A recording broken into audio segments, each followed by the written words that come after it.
Hey Salt and Light, welcome back to the channel. This is Kathy.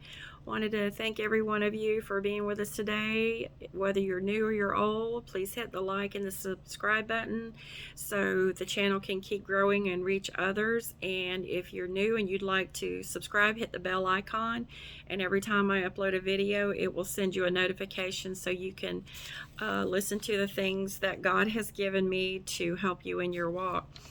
So the Lord's been speaking to me about the words preparation for promotion. We are in a season of promotion, but also God is ready to move some people from the back to the front. But before you get to that position, you need to be prepared.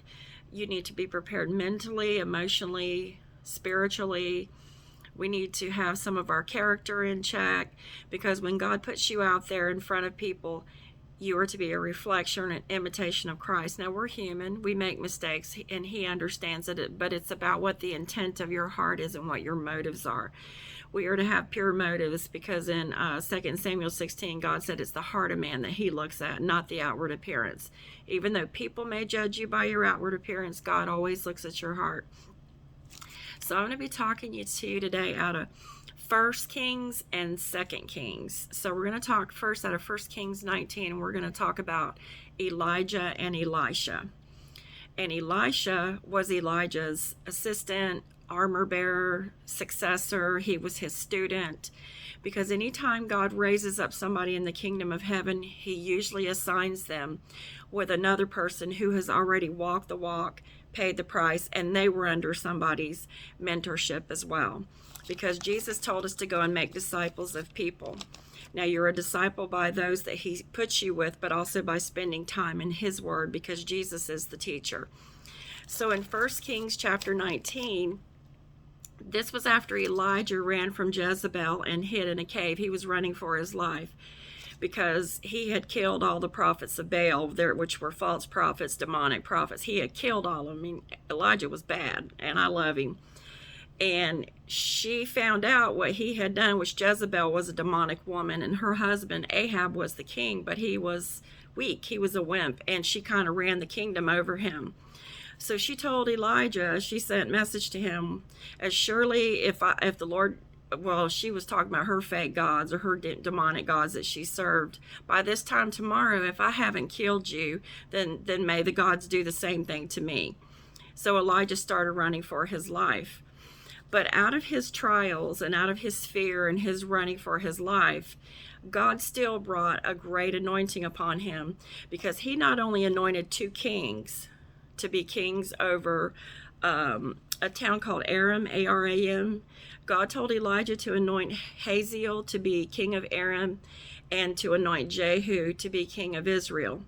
He also told him to anoint Elisha, son of Shaphat, to replace you as my prophet. Elisha was to be Elijah's replacement. God is using you and raising you. You've been a season of serving and learning and teaching, and God is about to raise you up on your own. But it is not something that you can put yourself in. Only He can do it, because promotion comes from the Lord.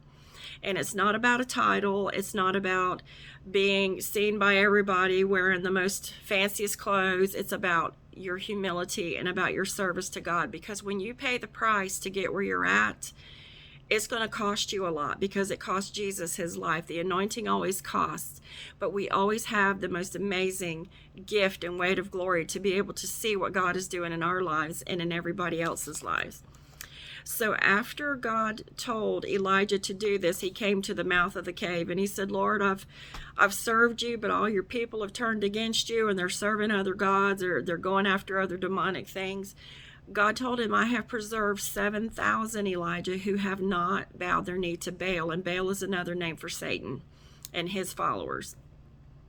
And sometimes when you're walking your walk with God, you feel like you're all alone. Sometimes you feel like nobody understands me, but there is always somebody else going through what you're going through. He even says it in the world that your brothers and sisters are suffering some of the same afflictions you are. So whenever you're feeling alone, just go to God and say, Lord, just come for me, send someone to encourage me, whatever it is you want Him to do, and He will show you that you're not by yourself. So he came upon Elisha, son of Shaphat, and Elisha was plowing in the field. It says there were 12 teams of plows, and he was on the 12th team. He was the very last one in the back.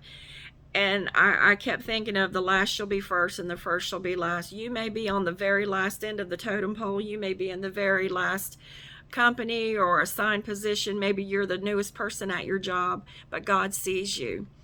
And what was so amazing about this was God told Elijah to go anoint him to be Elijah's replacement. And when God anoints you to be someone's replacement or to do a work for him in the kingdom of heaven, he will put you with the person he wants their mantle on you, or a portion of their mantle. Now, my spiritual mother went home to be with the Lord in 2007, and I've been blessed with some of the most amazing mentors and teachers. And one day when God puts it together, I'm going to just give all of them honor. And one of them that has stood by me through thick and thin is my own mother, and I'm grateful for her. But he went to Elisha, and he didn't say anything to him. He just walked up to him and he threw his cloak across his shoulders. That was a physical sign of God giving you a mantle or anointing you, because back then they had cloaks.